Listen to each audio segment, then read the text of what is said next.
할렐루야, 환영하고 축복합니다. 오늘은 수요일입니다. 하나님의 말씀은 마태복음 5장 41절입니다. 또 누구든지 너로 억지로 오리를 가게 하거든 그 사람과 심리를 동행하고. 아멘. 주님의 보혈로 다 씻어주시고 오늘 또 예배 드리는 그 시간과 그 장소를 구분하여 주시고 구별하여 주신 하나님께서 여러분에게 주시는 귀한 말씀, 여러분들을 살리시고 부욕해 하시고 여러분들로 하여금 세상 가운데서 자유케 하시며 승리하게 하시는 줄로 믿습니다.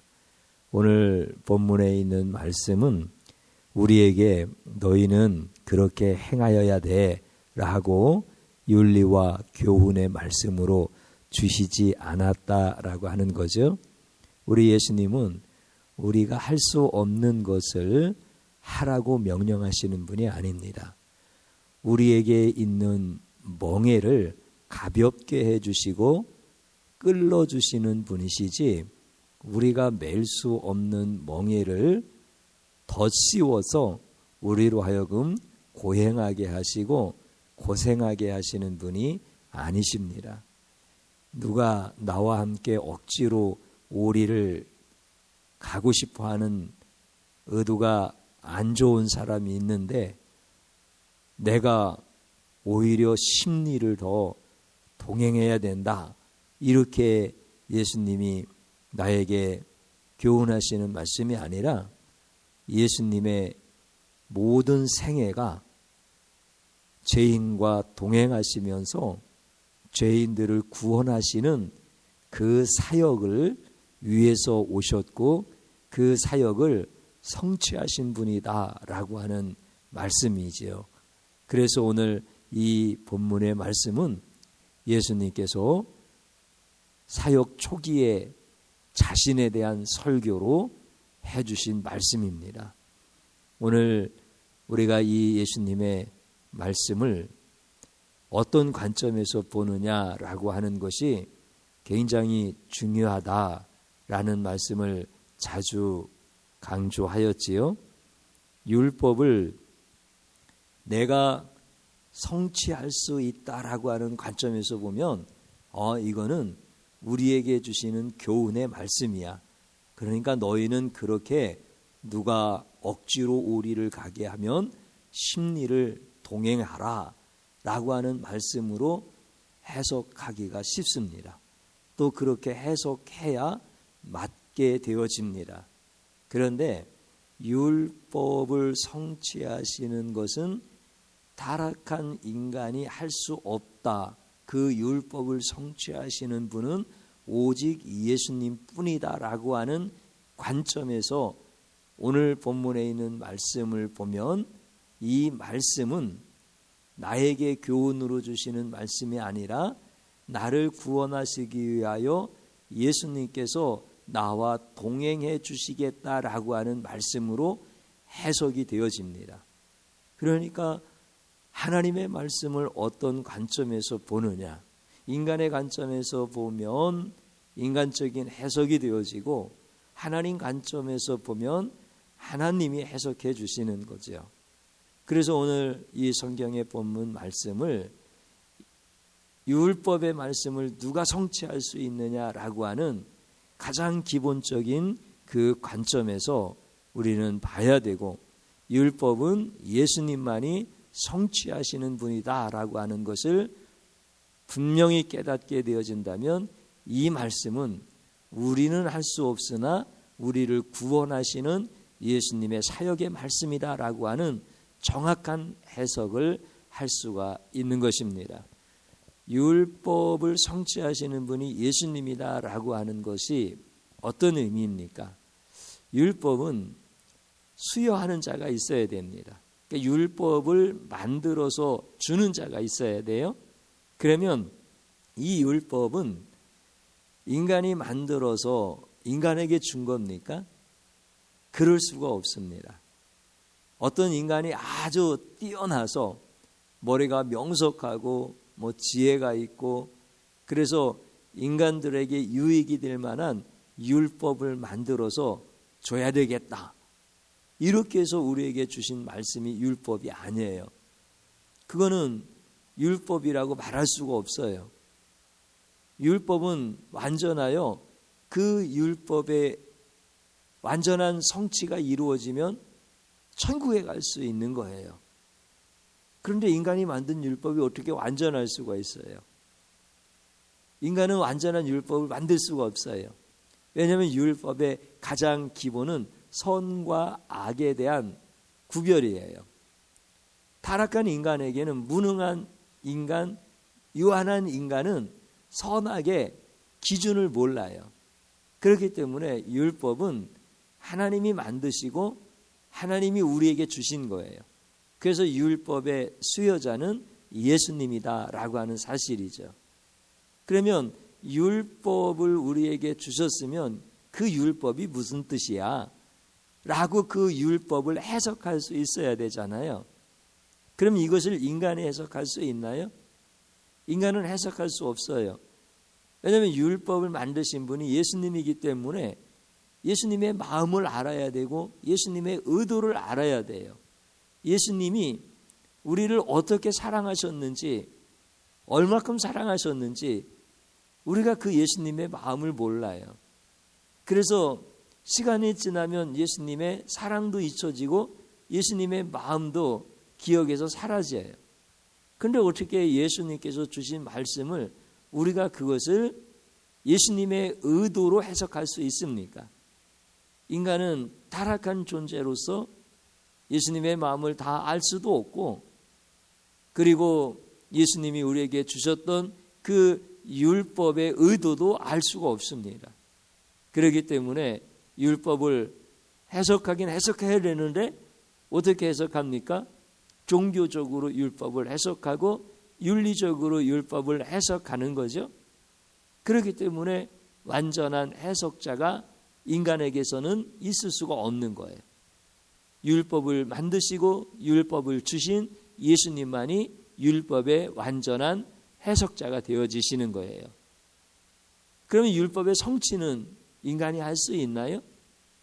율법에 이렇게 하라, 이렇게 하지 말라 말씀해 주셨을 때 해석이 안 되어지는데 어떻게 성취할 수가 있어요? 해석이 잘못되어졌는데 내가 행위로 만약에 성취했다고 하면 그 행위는 해석이 잘못되었으니까 성취라고 말할 수가 없는 거예요.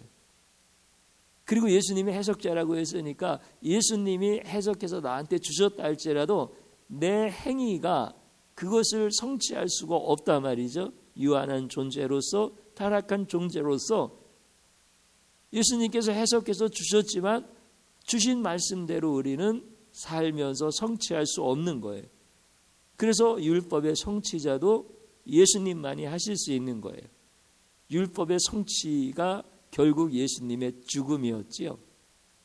왜냐하면 율법은 인간의 죄를 요구하면서 죄에 대한 그 싹으로 사망을 요구하기 때문에 그렇습니다. 그래서 율법을 지키면 죽는 거야. 그러니까 율법은 인간이 죄인이라는 사실을 철저하게 가르쳐 주는 거죠. 예수님은 율법의 요구대로 죽으셨는데 죄가 없으시잖아요. 그래서 인간의 죄를 전가받으시고 그 죄로 인하여서 율법의 요구대로 나무에 달려 십자가에서 죽으시는 거예요. 죄가 없으시기 때문에 그 율법을 성취하실 수 있고, 그리고 율법을 성취하시고 다시 부활하셔서 우리의 영원한 구원자가 되어주신 거예요. 그러니까 율법의 수여자, 율법의 해석자, 율법의 성취자는 인간이 아니고 예수님이에요. 그러면 오늘 누구든지 억지로 오리를 가게 하거든 심리를 동행하고 라고 하는 것은 율법을 지킬 수 없는 인간의 관점에서 해석할 수가 없는 거예요. 이 말씀은 율법을 성취하신 유일하신 예수님이 하실 일에 대한 말씀을 증거해 주신 거예요. 그러니까 예수님께서 우리와 억지로 오리를 동행하시겠다는 거야. 이건 이제 적용에 관한 말씀을 드리는 거예요. 그럼 예수님께서 우리와 억지로 우리를 동행하시겠다. 그러면서 무엇을 가르쳐 주시는 거예요? 구원을 가르쳐 주시는 거예요. 구원을 설명해 주시는 거예요. 그래서 엠마오로 가는 두 제자에게 예수님께서 동행하시면서 예수님의 부활을 가르쳐 주시고 그때서 그들은 예수님이 부활하신 나의 구주다라고 하는 사실을 깨닫게 되어지는 거죠. 그래서 예수님은 동행해 주시겠다라고 했을 때 어떤 인간도 예수님의 동행을 환영하는 인간이 없어요. 어둠이 빛을 싫어하는 것처럼 우리 인간은 예수님의 동행을 좋아하지 않아요. 그래서 예수님이 사랑하는 자, 택하신 자에게 억지로 동행해 주셔요. 여러분들 억지로 예수님이 동행해 주시는 이런 경험들을 좀 해보셨나요? 믿음의 고백이 있으신 분들, 그 믿음의 깊이가 있으신 분들은 웃어가면서 이런 고백 많이 하셔요. 이런 간증 많이 하셔요. 나는 예수님이 자꾸 쫓아와서 피하고 싶어서 도망갔다는 거야. 그런데 어느새 주님이 나와 함께 계시고 있더라는 거야. 이거 억지로 동행하는 거지. 우리 예수님이 그러신 예수님이에요. 왜요? 나를 살리시려고, 나를 도우시려고, 나로 하여금 깨닫게 하시려고. 나는 무지몽매하고 세상을 좋아하고 세상을 사랑하는 자이기 때문에 나를 살리시려고 쫓아오시는 예수님이 싫은 거야. 그래서 예수님을 자꾸 떠나. 그런데 예수님은 끝까지 쫓아오셔. 이게 억지로 동행하는 거 아니에요? 그러니까 믿음의 고백이 세워지신 분들은 예수님의 억지 동행을 다 경험하신 분들이에요. 예수님이 그렇게 사랑하시는 자들이야. 예수님이 놓칠 수 없는 자들, 포기할 수 없는 자들. 그래서 예수님이 억지로 동행을 해주시는 거예요. 억지로 동행해 주시면서 주님이 나를 위해서 동행해 주셨구나. 나는 예수님 싫다고 하는데도 그래도 예수님이 짠 하고 나타나셔서 나는 너와 끝까지 동행할 거야. 그러면서 은혜를 받는 거예요. 그러면서 예수님이 나에 대한 사랑의 의도가 얼마나 깊고 넓고 큰지를 깨닫게 되어지는 거예요. 여러분들 예수님이 나와 억지로 동행 안 해주셨으면 누가 여기에서 지금 예수님을 찬양하고 예수님과 함께 동행하는 그 길이 즐겁고 감사하겠습니까? 그러니까 적용점이 나올 수 있는 거죠. 적용점이 세워지는 거예요. 그래서 예수님이 억지로 나와 우리를 동행하셨다면 심리는 어떻게 하겠다는 거예요? 기쁘게 동행하라는 거야. 여러분들 예수님께서 악마와 억지로 우리를 동행했으니까 심리를 계속해서 동행하라고 이렇게 말씀하시겠어요? 예수님은 그런 예수님이 아니에요. 내가 싫다고 해도 억지로 동행해 주신 예수님, 생명의 예수님이에요. 선의 예수님이에요. 진리와 아름다움의 예수님이에요. 생명의 예수님이에요. 그 예수님이 내가 깨달을 수 있도록 억지로 우리를 동행해 주시면서 그러면 우리는 어떻게 할 것인가? 심리를 기쁘게 동행하는 거예요. 이게 적용이에요. 적용. 예수님의 말씀이 이런 것이다라고 하는 것을 분명히 우리가 깨닫는다고 한다면 우리는 이러한 믿음의 고백을 붙들고 우리의 삶 속에서 그 말씀을 적용하는 이런 삶을 살아가야 되는 것이죠. 그래서 억지로 우리를 동행해 주실 때 주셨던 은혜가 굉장히 커요. 이거는 경험한 사람만 알 수 있어요. 그리고 그 억지로 동행해 주시면서 진리로 깨닫게 해 주셔서 그것을 경험한 사람은 다 고백해요. 그리고 그 뒤로 다시 물러갈 수 있을까요? 없을까요? 물러가지 못합니다.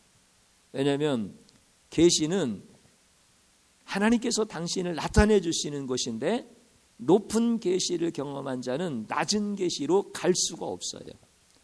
그래서 억지로 동행해 주실 때는 힘들었지만, 피하고 싶었지만, 그때 주님께서 가르쳐 주시는 계시의 문이 열려지기 시작해서 높은 계시로 자꾸 올라가잖아요. 은혜를 경험하잖아요. 그러면 낮은 계시로는 갈 수가 없어요. 퇴보할 수가 없어요. 우리의 육신은 시간이 지날수록 쇠퇴해질 수밖에 없어요. 그런데 예수에 대한 계시는 쇠퇴할 수가 없어. 뒤로 물러갈 수가 없어요. 그래서 기쁘게 동행할 수 있는 은혜를, 심리를 동행할 수 있는 이러한 자리로 막 나가게 해 주셔요. 그러니 이게 얼마나 참 감사하고 큰 은혜인지 모르죠. 그게 그렇게 큰 복인 것을 깨닫게 되어지는 거예요. 오늘 이 시간에도 성도님들이 그 사실을 깨닫는 거예요. 억지로 동행해 주시는 그 예수님의 사역이 얼마나 고마운지 몰라요. 그게 너무 고마운 거야. 아, 주님이 그때 날 포기하셨더라면 어떻게 할 뻔했는가. 내가 싫다고 할 때 알았어, 나도 동행 안 할 거야. 주님이 그러셨으면 이게 얼마나 참 비극이에요. 근데 나는 싫다고 해도 예수님이 억지로 동행해 주셔서 지금 나의 나 된 것이 주님의 은혜 아니에요? 그러니까 이게 참 놀라운 은혜야. 여러분들 신앙생활하면서 여러분들이 힘들어요? 예수님이 힘들어요? 다시 말씀드리면 어린아이가 있어. 뭐 어디가 위험한지도 잘 몰라. 조금 가다 보면 쉽게 지쳐. 이런 어린아이가 있어. 그러면 엄마가 동행하면서 여기는 위험한 곳이야. 여기는 네가 힘들 거니까 내가 안고 갈 거야. 뭐 이렇게 아이와 엄마가 동행하면 아이가 힘든 거야? 엄마가 힘든 거야? 잘 모르는 나와 동행해 주시는 예수님이 힘드신 거예요? 내가 힘든 거예요?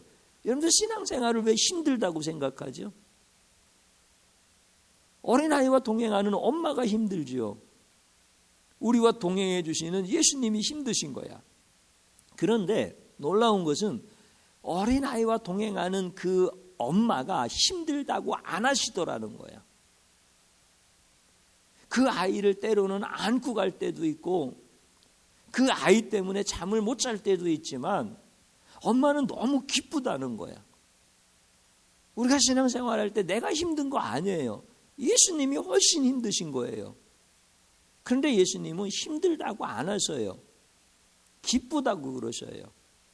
오히려 나한테 고맙다고 하시고 나한테 감사하다고 그러셔. 우리 예수님의 마음이 그런 거예요.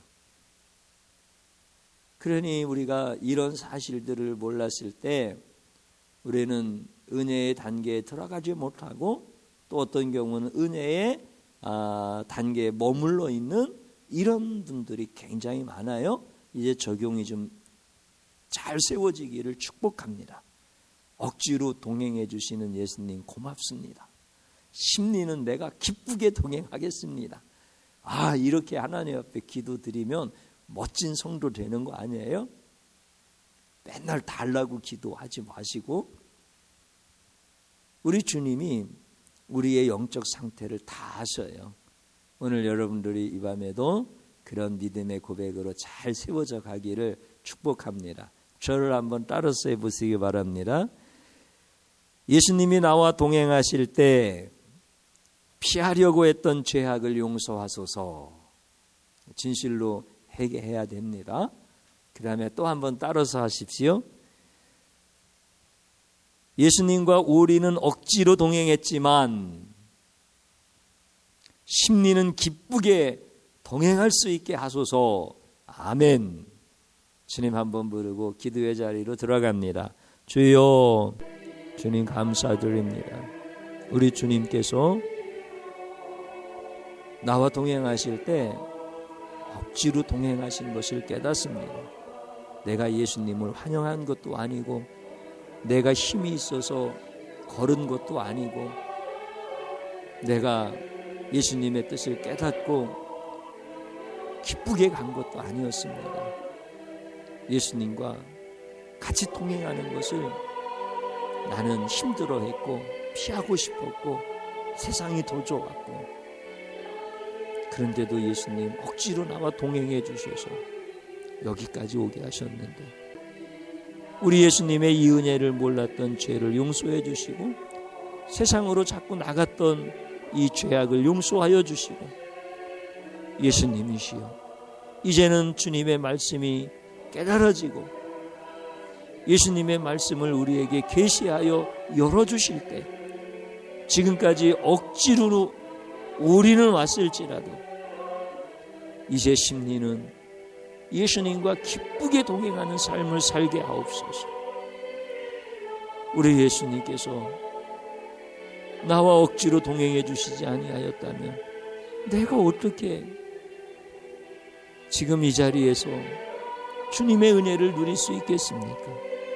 주님, 피하고 싶을 때도 많았지만 책망하시고 혼내지 아니하시고 묵묵히 따라와 주시고 도와주시고 안아주시고 이끌어 주셔서 이제 힘리는 예수님과 기쁘게 동행할 수 있는 마음의 소원을 주시니 감사를 드립니다. 주님이시여, 남은 생애가 주님의 인도하심을 따라서 복된 삶이 되게 하여 주옵소서. 진실로 회개하는 사랑하는 성도들에게 우리 예수님과 함께 심리를 동행할 때, 남은 인생을 주님과 동행할 때 능력을 허락하여 주시고 기쁨을 더하여 주시고 부족함이 없는 풍족한 인생이 될 수 있도록 역사하여 주시옵소서. 예수님 이름으로 기도드립니다. 아멘.